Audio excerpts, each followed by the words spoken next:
if at the root of jealousy, if we think back to our roots, it's either my beliefs about myself or other people, or it's this hypervigilance, kind of self-defensive worry, or it's this fear of uncertainty, none of those things are going to change based on how much time of your partners you get, or getting more time than someone else, or having rules that impact how other people can interact with your partner. Welcome to the Multiamory podcast. I'm Jase. I'm Emily. And I'm Dedeker. We believe in looking to the future of relationships, not maintaining the status quo of the past. So whether you're monogamous, polyamorous, swinging, casually dating, or if you just do relationships differently, we see you, and we're here for you.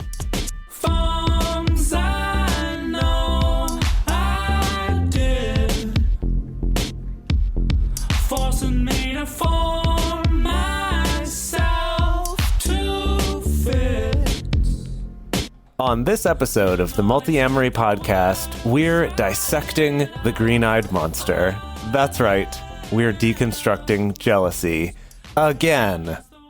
This is a topic that we covered about 4 years ago, which is wild, and it's very overdue for an update. This has been one of our essential episodes that we recommend to people for a long time, but boy, the audio quality's not great.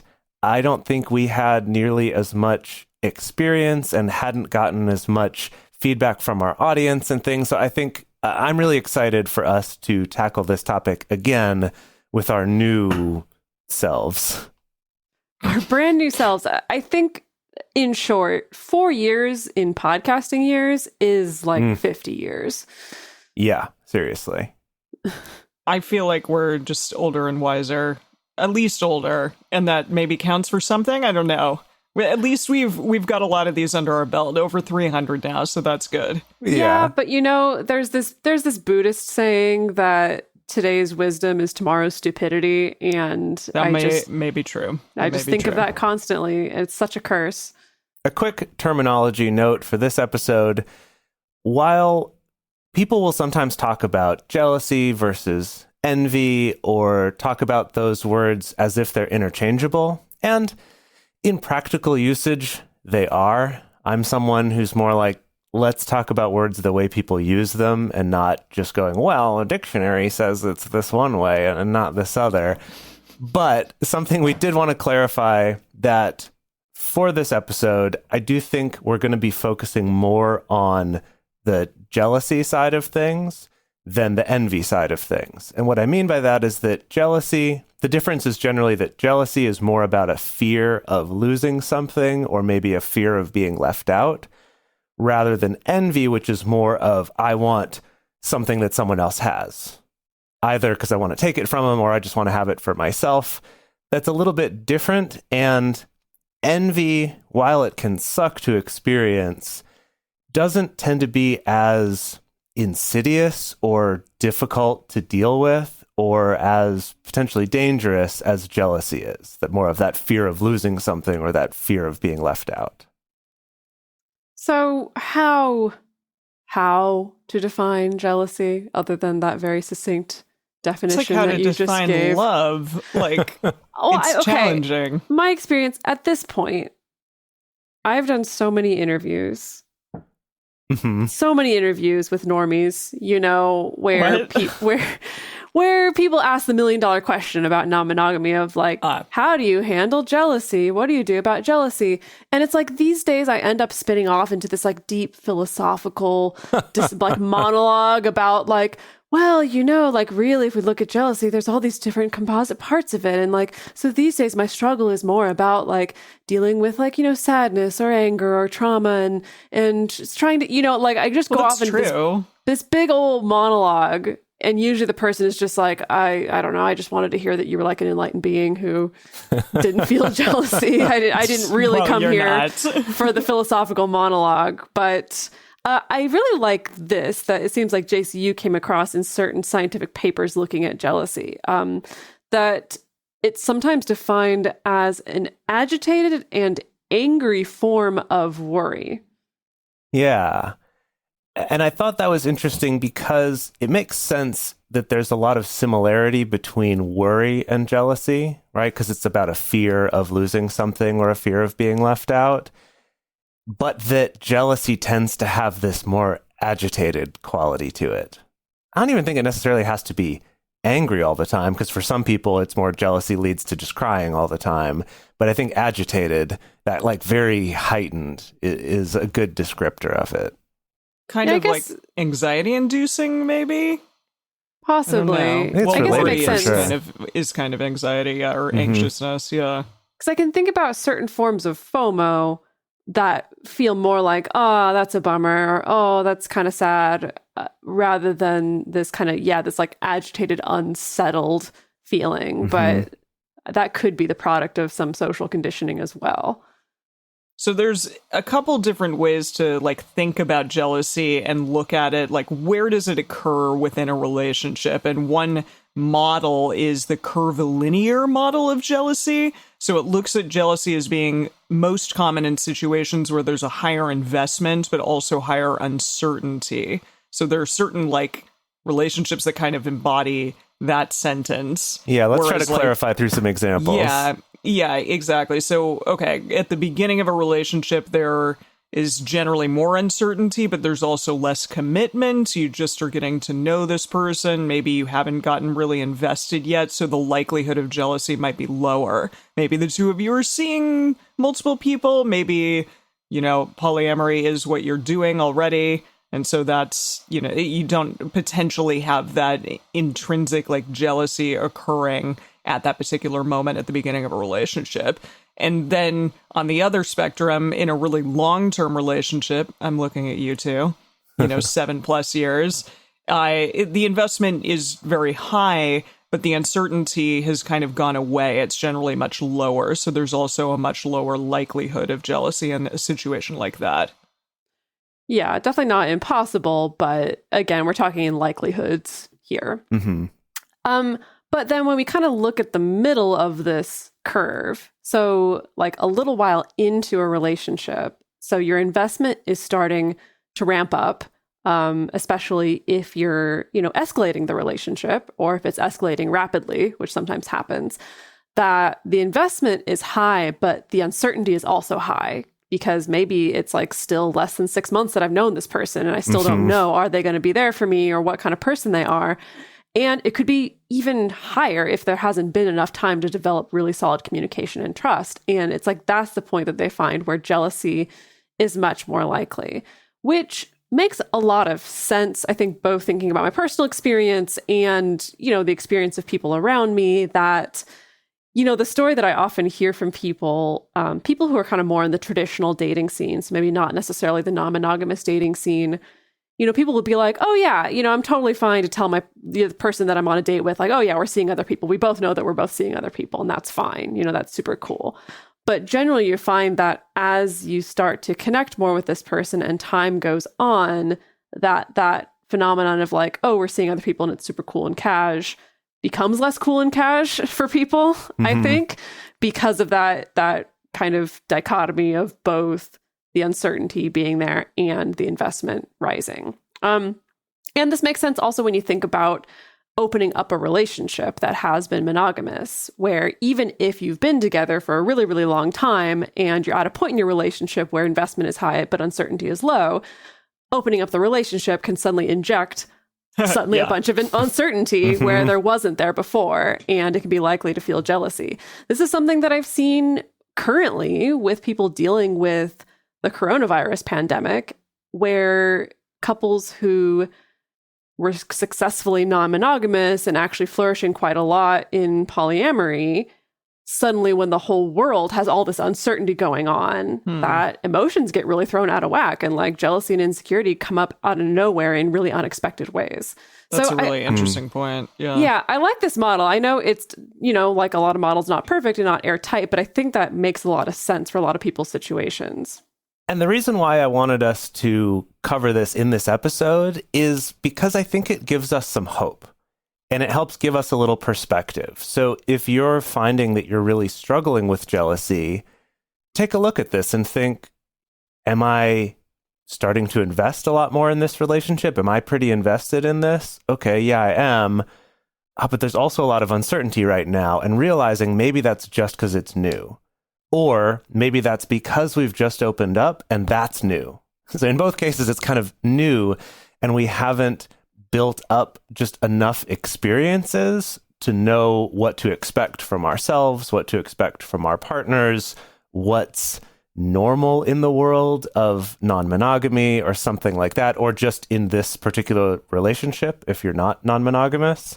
And so I think it's just hopeful to remember that you have to build up experience to decrease that uncertainty, while also just becoming a little more comfortable with uncertainty, which we'll talk about more later. But I guess just that there's hope. I think this also is a good explanation for the really common phenomenon that we see of, let's say we have two people who are non-monogamous and one person starts dating someone new, and that new person is totally cool with their other partner that maybe they're living with or whatever. But then if they date someone else new in addition, that then suddenly things get really thrown out of whack. And I think it is that same thing of just the uncertain element of this new person, versus this partner that you've been dating for 10 years that I'm super familiar with or whatever. That I think that explains that whole phenomenon as well. Yeah, no, that makes sense. So let's talk about jealousy as an emotion. Just emotional jealousy is separate from any actions that may occur because of being jealous. So this is a really universal human emotion. It's something that is truly important to depathologize, because I think a lot of people, especially in non-monogamous communities, are like, I need to learn how to not become jealous. Like, that's the ultimate goal.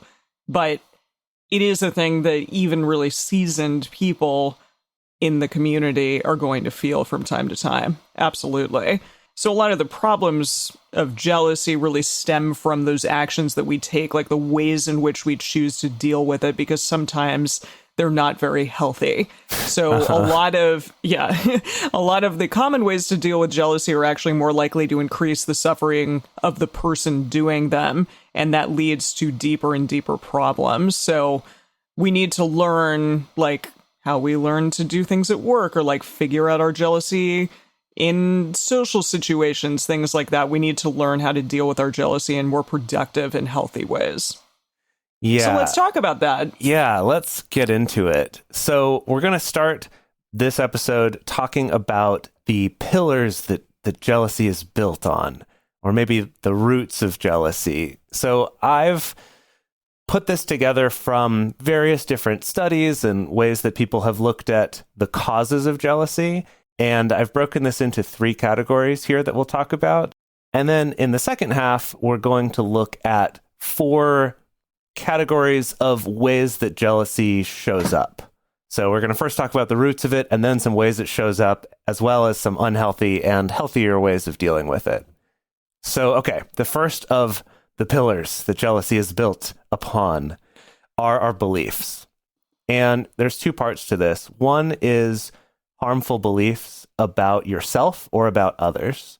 And that's something like believing I'm not lovable, or everyone leaves me, or I'm flawed, or I'm doomed, or things like that. Or it could be beliefs we have about other people, such as, well, you can't trust anyone. Other people are just going to abandon you, or everyone's manipulative, or they're inferior to me, or something like that. These sort of intrinsic beliefs we have about ourselves or others can really do a lot to fuel jealousy. And then the second part of our beliefs is believing that our feelings are facts. And this is one of Dedeker's things she likes to say now and again, but let me give you an example of what this is. And that's that, say you're going to a therapist for the first time and you feel really nervous going into that meeting. The incorrect belief would be, I'm feeling nervous and uncomfortable, therefore therapy is a bad thing.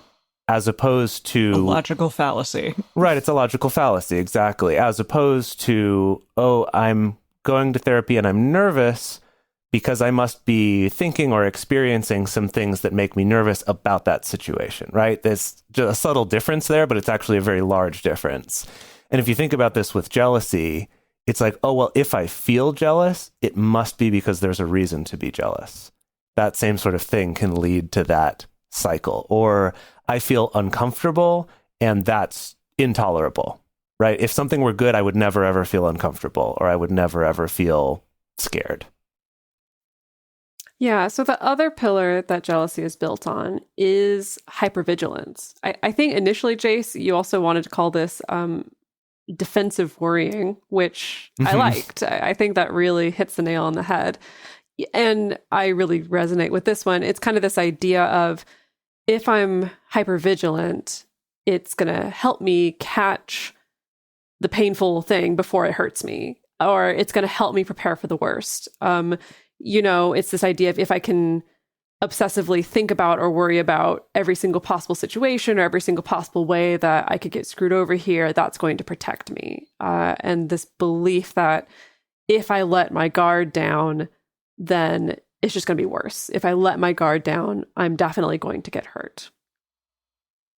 Finally, we have fear of uncertainty, which I think resonates with a lot of people, especially in, when they're starting out in a non-monogamous situation and they don't quite know what's going on. They may do some things like not knowing what their partner's real interests are. So they're going to try to seek out clues or reassurance, or do things to test their partner. Maybe, try to hack into a phone and check a text message, something along those lines, or even just say things like, hey, you can never go over to a person's house and spend the night, for example, or you always have to be home with me in the evening, and that's just, that will make me feel better about this situation. So it's this belief that you have to take action or find out what's really going on with your partner. And it really can result in a lot of shitty behavior, like degrading your competitors. And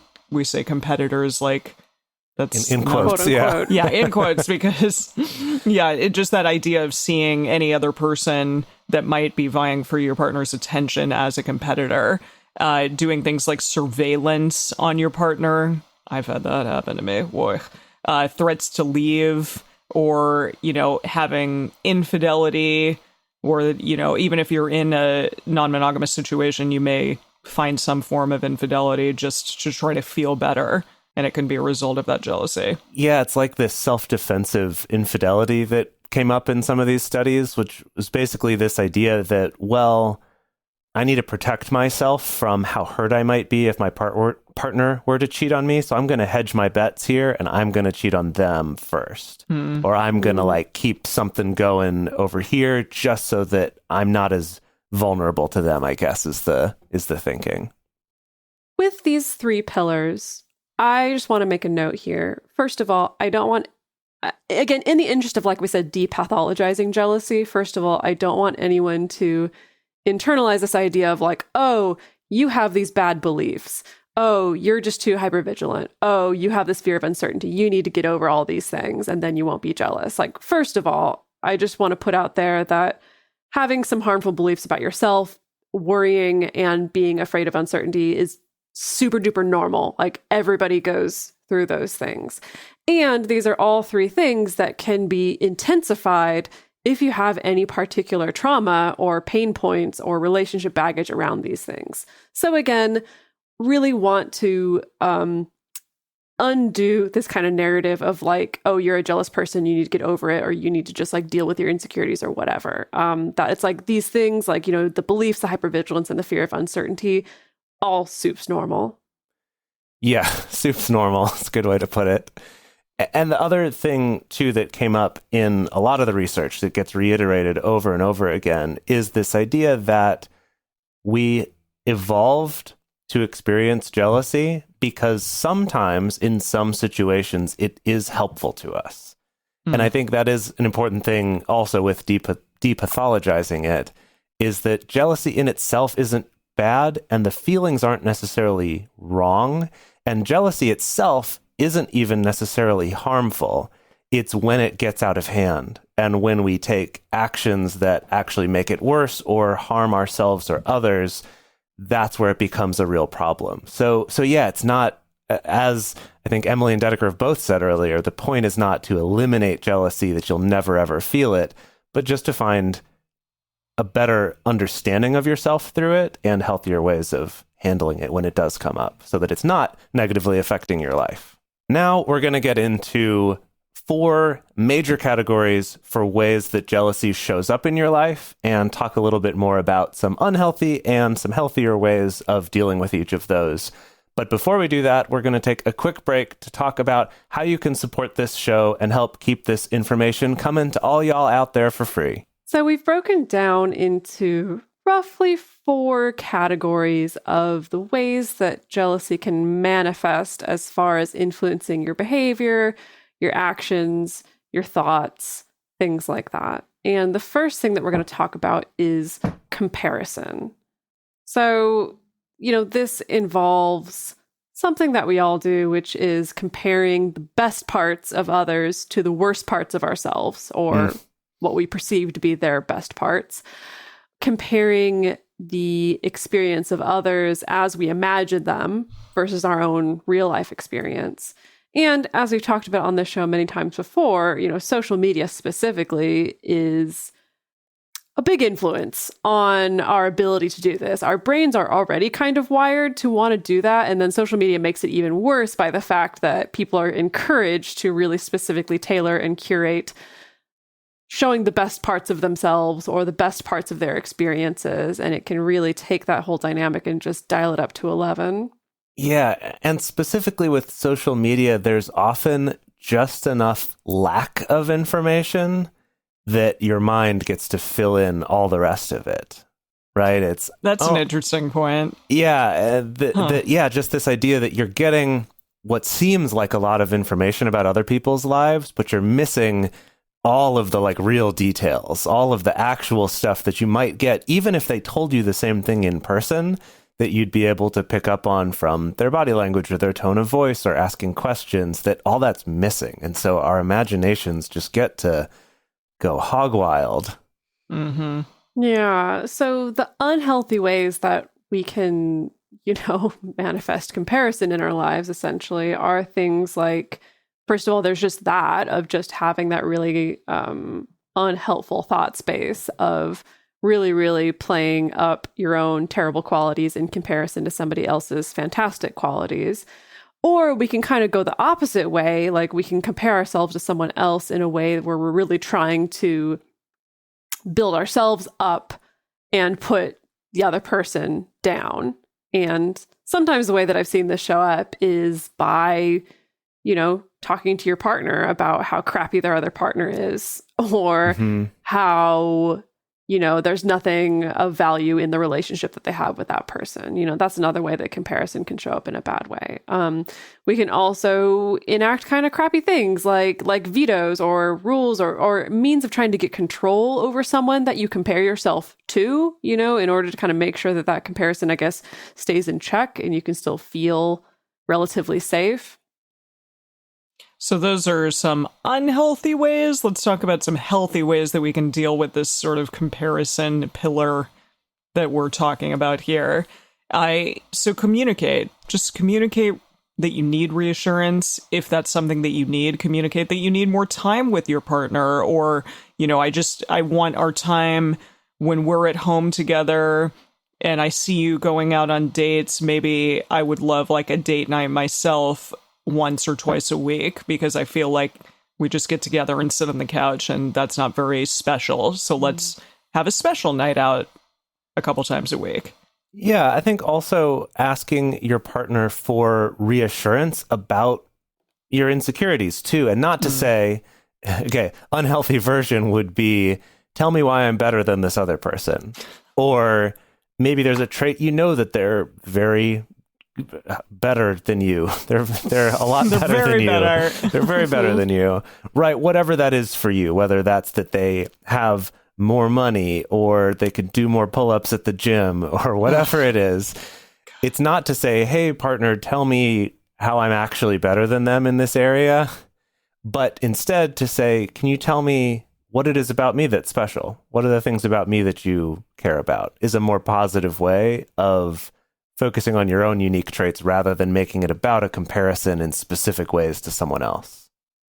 These are kind of non-monogamous centric, but I think like we can also have moments like this in monogamous relationships where, hey, I feel like my partner is really focused on work right now, hasn't been focusing on the relationship as much. Maybe I need reassurance. Maybe we need to kind of adjust expectations in terms of time and the quality of that time that we're spending together. But if you are in more of like a non-monogamous polyamorous situation, a great thing to do is to meet your metamors. And that's sometimes easier said than done. Sometimes a metamor doesn't want to reach out or to, meet up face to face with you. But try to reach out, because really getting to see another human being for what they are and what they stand for, and kind of understanding perhaps why your partner is enamored with them, that can take some of the sting out of that jealousy pillar. The next category we have for how jealousy can show up is competition.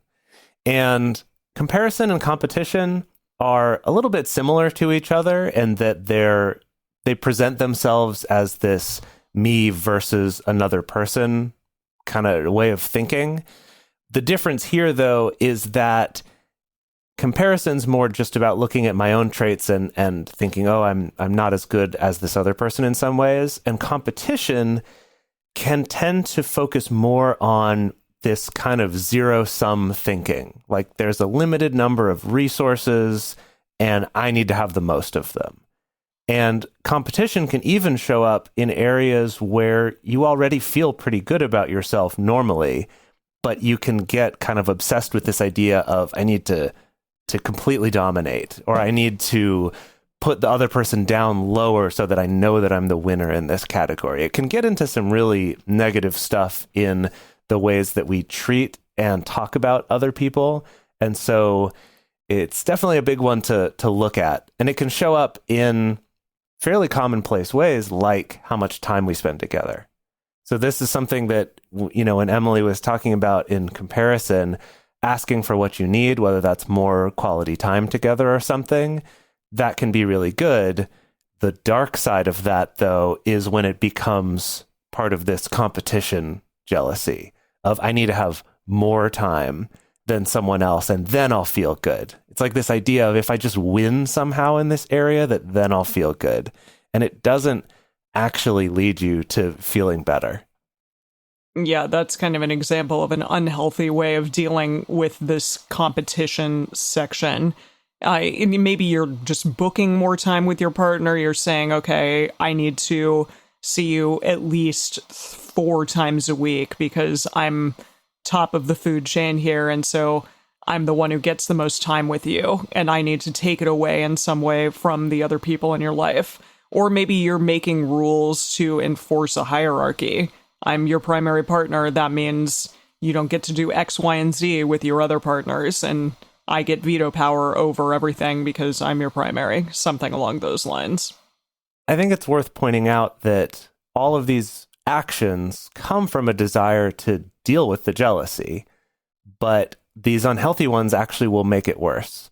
And so like with the hierarchy thing, it's if at the root of jealousy, if we think back to our roots, it's either my beliefs about myself or other people, or it's this hypervigilance, kind of self-defensive worry, or it's this fear of uncertainty. None of those things are going to change based on how much time of your partners you get, or getting more time than someone else, or having rules that impact how other people can interact with your partner. That's not going to change those core pieces. And so it will actually often make it worse, because then you're causing a more restrictive situation for your partner, which isn't going to feel as good. And also for you, it's then, well, if I'm still feeling jealousy, even though I have that thing I thought I needed to be winning at, there must be something else wrong. There must be a deeper problem, right? It can lead itself into this cycle of just getting worse and worse by taking those sorts of ways to try and fix it.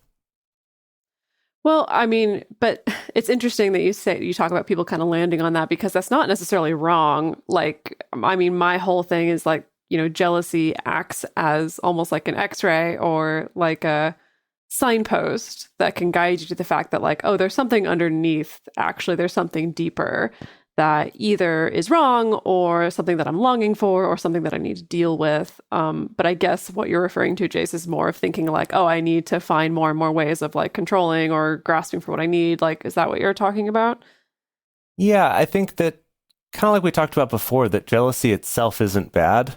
And yeah, if it's like, well, I'm getting these things, but I'm still not feeling good, maybe there's something there to look at. But if you're finding that jealousy is consistently causing you to have a miserable time and to be more likely to make your partner have a miserable time, that's kind of when you can look at these things and think, well, maybe I'm trying to solve the wrong thing. Like I'm putting my energy into fixing one thing when actually there might be something deeper or in a slightly different area for myself that's going on. Yeah. Yeah, so I think along those lines, some healthier ways of managing feelings of competition that come up is, again, I want to remind people that often there's longing underneath these things. And so sometimes we can realize like, oh, I didn't realize that after being with my partner for 10 years, I've missed going out on a fancy date with them. And I didn't even realize that I missed that until they started doing that with somebody else. Like, I think that is legitimate that you can realize, oh, I actually had this longing for actual quality time with my partner, or actual quality time where we're not talking about adulting stuff or parenting stuff, where it is just about the two of us. So that's very much something that can happen. And so that's something that could be good to identify and then find healthier ways of expressing those needs. Also, on the flip side, you can sometimes feel competitive about something that you don't actually even want. You know, you can feel competitive around, you know, a certain amount of time when, you know, actually like you would really benefit from having less time filled up and having more time to yourself or stuff like that. So sometimes it can be a good reality check to check in with yourself and give yourself the opportunity to maybe enjoy the fact that you aren't doing something with your partner. You know, maybe it's an activity that your partner really enjoys and you've never really enjoyed, but they get to do that with somebody else who does enjoy it as well. Stuff like that. And again, as always, you know, taking cues from these things to just check in and see what's really underneath it. You know, it might be that you need some more self-time or relaxation or a particular quality of time in your own life instead of taking it from somebody else. So let's talk about fear, because there's a lot of ways that fear can manifest itself in the context of jealousy. So there's things like fear of rejection. That's a big one. Fear of being alone. Absolutely. Fear of being left out, just FOMO, being unloved, being less than, or being perceived as less than. So a lot of these things can kind of be really at the center of where jealousy is coming from. These are super deep insecurities, these thoughts of like being unloved out there, being left alone ultimately in our lives. And it can lead to more of the really intense knee-jerk reactions, the like quick, okay, I'm vetoing this, or I'm making a rule right now that means we can't do whatever, or you can't do whatever with your partners. And so, yeah, as with other issues involving fear, there's that belief of, I'm afraid, so that means this thing is dangerous, that means this thing is bad, and so we have to put an end to it. And that is a particularly troublesome idea to have just immediately about jealousy. Like, my feelings are facts, and that's it. Yeah, and it is worth thinking, again, as Dedeker was saying last time, that there could be something there, right? Like, there could be a real reason why you're feeling this insecurity, because maybe your partner is actually being shady, or maybe you have reason not to trust them. Like, yes, that's possible. And again, with all of this, you really have to check in and try to figure out, is this something coming from me and my insecurities, or is this actually something that maybe this is a relationship I need to leave, right? And I think especially if you notice the same patterns in yourself with many different partners, that's a good clue of, this might be a pattern in my thinking actually, and not just signs I'm seeing in this other person. So some examples of unhealthy ways of trying to deal with this would be something like asking your partner to promise you that that you will always be number one compared to anyone else. And it's this, or this promise me you'll never leave me type of a thing, which nobody can give that promise. That's not really a promise that someone can make.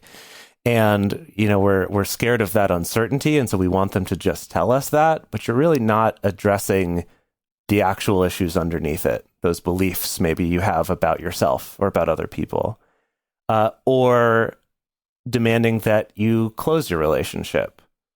This is something that partners may decide to do, but deciding to do it as this, well, I'm afraid that you're going to leave me, so therefore we're going to close it. That might not, you might be looking to solve a problem that actually won't solve. Same thing even in monogamous relationships, where it's, you need to stop going to these work events because, I'm afraid of you liking this coworker of yours, or I need you to stop hanging out with this friend of yours because I'm uncomfortable and I'm afraid of you leaving me for them, or something like that, right? That those can be these ways of restricting that aren't actually going to solve the problem for yourself and are going to make things shittier for your partner. So there's a lot of ways that we can talk about as far as, healthier responses to our fear. And one of those is to just acknowledge the fear rather than try to not deny it. And I'm going to share with you just one sentence that's always stuck with me from a book by Pema Chodron that I read recently. And she talks about asking this Zen master, specifically Kobun Roshi, if you were curious about which Zen master it was, about how he related with fear. And all he said was, I agree. And that always really stuck with me. I mean, it sounded really freaking scary, first of all, but kind of this idea of being able to agree with your own fears of like, yeah, that is scary. And yeah, that is a risk. And yeah, you can get hurt. And even that in itself of being able to kind of sit with that a little bit. And I want to clarify that it's like sitting with your fears a little bit different from asking somebody to like sit through a panic attack or sit with like an anxiety attack. That's not exactly the same thing. But, being willing to acknowledge them to yourself and also sometimes acknowledging them to a partner. A partner may not be able to solve all your fears right away, but sometimes bringing them out into the light can be really, really helpful. And this isn't easy for a lot of people. I mean, I found some people are super fine just being very vulnerable, being just like, yeah, I'm afraid of you leaving me. I'm afraid of you liking this other person better. I'm afraid of you, becoming really disappointed with me, or I'm afraid of myself failing you, stuff like that. And other people, it's really, really hard to even say that. And there's a lot of reasons for that. I think our culture and, maybe sometimes stuff like toxic masculinity, kind of lead people to feel like maybe they can't admit to their fears. But sometimes even being able to just come to a place of just being like, I have an apprehension about this, or I have a concern about this, can sometimes be an easier feeling way of being able to express that to your partner. And like with a lot of these, it's also important to remember, often our fears are ancient. They go back really, really far. They go back to a past relationship or a past relationship, or even back before we were even having romantic or sexual relationships. They can go really far. And I think it's okay to acknowledge that and honor that as well, and generate some compassion for yourself, for your partners, for your metamors, to the best of your ability. Something to throw in there about admitting your fears to your partner. And I think this comes up with the people who have a really easy time going there, that sometimes that in itself can be a tool for manipulating and also making the problem worse if you're sharing your fears with the expectation of, I need my partner to solve it for me. And I think that's a key difference. It's one thing to admit your fears and just say, hey, this is going on and I'm working on it, versus this is going on, I need you to scramble and try to fix it. Like, I want you to try to employ all the rules and things that I want to put on you, but you're going to do it for yourself because I'm using this as a manipulation. So that is one little caveat to that I think is worth mentioning, just based on things that we've seen.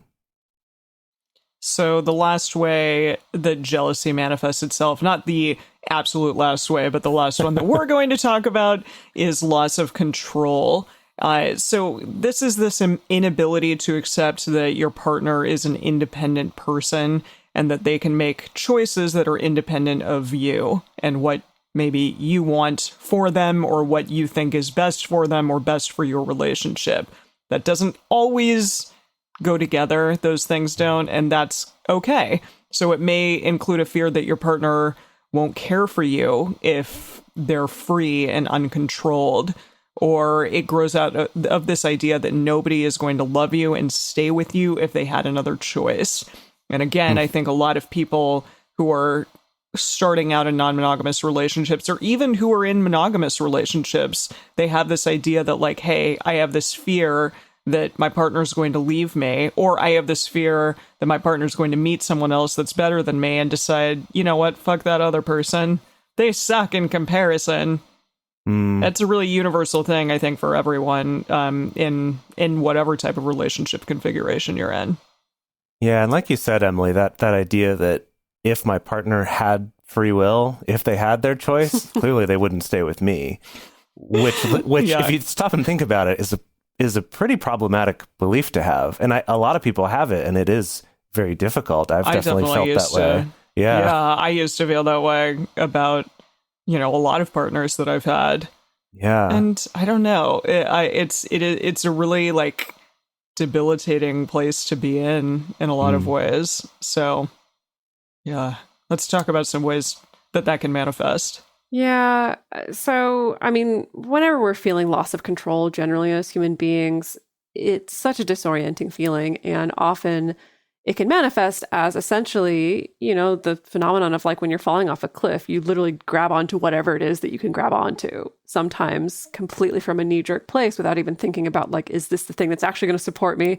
Is this the thing that's actually going to bring me back into control? And so that's how we hear all these horror stories, all these stories where people have been so burned by partners really trying to control and manipulate and limit them. We can do things like, limit information or keep things from our partner, or the opposite, be trying to snoop around and like ferret things out, or really dictate our partner's behavior or who they hang out with or when, or things like that. And yeah, I mean, a lot of this is just kind of like this knee-jerk reaction to uncertainty. Yeah. And then if we look at healthier ways of dealing with that, for this category, a lot of the things we've said in other categories also apply here, of communicating about it, expressing your fears, but don't expect your partner to solve it for you, stuff like that. But for this one, we'll give you some kind of less traditional things to think about that I think can be really helpful for this one. That I think this loss of control is very hard for people to deal with, because part of accepting it is letting go of the need of control rather than finding the best way to get that control. And I think that's a little counterintuitive and can be really challenging. So one way of doing this, and Dedeker loves talking about this as well, which is taking a moment to go out of your way to do something nice for someone else. Whether that's a partner, or maybe it's even a metamor, but it also could just be some friend you haven't talked to in a while, or even a random stranger, I suppose, of just kind of getting your focus outside of yourself into how can I make the world better for someone else, I think can help us get out of this idea that, well, if other people have free will, they're always going to screw me over, because you're sort of proving, hey, it doesn't have to work that way. It doesn't necessarily work that way. Another one is tapping into your other resources, your other friends, people that you hang out with, just to have other things going on in your life so that you're not entirely reliant upon, well, if I don't have control in this one area of my life, meaning my partner, is all I have, right? This one it has been shown to particularly show up with straight men, that often once men are in committed relationships, we're sort of taught that you don't really value any other relationships. You don't really maintain other friendships. So that romantic partner can be your only emotional support at all. And that can really lead to that fear of loss of control or fear of uncertainty being incredibly heightened, because you've got all your eggs in that one basket, so to speak, all of your sort of support system eggs. Support system eggs. Yeah, that thing that exists. Another thing to try, and this one's maybe a little bit more woo-woo, but there is some science to back it up. And we're actually going to talk about this a little bit more in our bonus episode for patrons after this. But it's this. If there's a particular thought that is about uncertainty that's causing you to be upset, to be scared, right? Something like, I don't know that my partner won't cheat on me. No, it's a double negative there. But like, there is always a possibility my partner could cheat on me. Or there's always a possibility my partner could leave me. And those are just, that's true. That's a fact. There's nothing you can do about that. But if that thought is something that really can preoccupy your mind, something that you could try is giving yourself an opportunity to reprogram your body's physical response to that thought.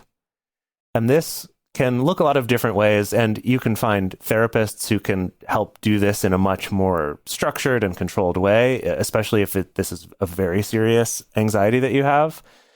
But a little version of this you could try at home is maybe taking a bath or in some other way getting comfortable, feeling good, and say that thought that you're struggling with out loud of, I don't know if my partner will leave me. And say that over and over again a few times, maybe 15 times or something like that, while feeling good. And just the point of this isn't for you to have no feeling at all when you say it, but that by just acknowledging it while feeling comfortable can just take a little bit of that edge off. And doing this even for, maybe a few days in a row will just help take a little bit of that edge off to just reduce that level of agitation or intensity that comes with the thought. Something to try. Like I said, it's a little bit more woo-woo and out there, and we'll talk a little bit more about some of the science having to do with that in our bonus episode. Yeah, I'll be honest. With the whole... So I'm someone who loves being in control. I don't know if you know this about me. No. It's fine. And... I'm glad that you are in control most of the time. Not, though, is the thing. Like, specifically with this whole pandemic, it's really, really been challenging my sense of being able to be in control of all the things at all times. And so these days, I can't even really get to these kind of higher level healthy responses. Like, sometimes the best I got is like, well, I'm going to go cook something because that's something I can control. Or I'm going to go clean something. Or I'm going to go organize something because that's something that I can control. And I think of it as a kind of, in case of emergency, break glass sort of response to dealing with overwhelming feelings of loss of control. But that's just me. Cooking is breaking the glass? Yes, just some little tiny thing that I can control. Or I'm going to go work out, or just something. Just some little tiny arena helps to ground me a little bit. Yeah, that makes sense. Yeah. So in conclusion, just remember, y'all, that feeling jealous, feeling any of these things doesn't mean that you're failing. It's totally normal. I think part of being a human being that continues to grow and change is using these feelings as a cue for figuring out what is it that you need in your life and what is it that you need in your relationships. If you're listening to this and this sounds like a person that you know or a partner that you're with, as we always say, don't weaponize this shit against them. Be kind, be compassionate. Like, this is hard, and I think all of us need to develop just a little bit more care for ourselves when we're struggling with these things as well. Yeah, absolutely. Care for yourselves, and also just remembering that the feelings are natural, and it's okay to experience that. And if you're normal, yeah. And if you are experiencing jealousy for a reason, like your partner is being very shady or dodgy with you, then yeah, that's a serious thing to look into. Jealousy shouldn't be, you don't weaponize it against other people, and don't weaponize it against yourself if there are very good, logically founded reasons for why you're feeling it. But even if that's the case, and this is something you need to take action about, like leaving the relationship, these things are still really important to keep in mind as you move forward, and to just make it so you're not suffering any more than you already need to. Right? So we love you all. And in our bonus episode, we're going to be talking a little bit about top-down and bottom-up approaches to the way our emotions affect our thoughts and our behaviors. And we're very excited for that. And then also, we would love to hear from you. what do you do when you're feeling jealous? How do you take care of yourself when you're feeling jealous? You can share that answer on our Instagram story where we ask that question. And if you want to talk more about this episode, the best place to share your thoughts with other listeners is on this episode's discussion thread in our private Facebook group or Discord chat. You can get access to these groups and join our exclusive community by going to patreon.com/multiamory. In addition, you can share with us publicly on Twitter, Facebook, or Instagram. Multiamory is created and produced by Emily Matlack, Dedeker Winston, and me, Jase Lindgren. Our episodes are edited by Mauricio Balvanera. Our social media wizard is Will McMillan. Our production assistants are Rachel Shenowork and Carson Collins. Our theme song is Forms I Know I Did by Josh and Anand from the Fractal Cave EP. The full transcript is available on this episode's page on multiamory.com.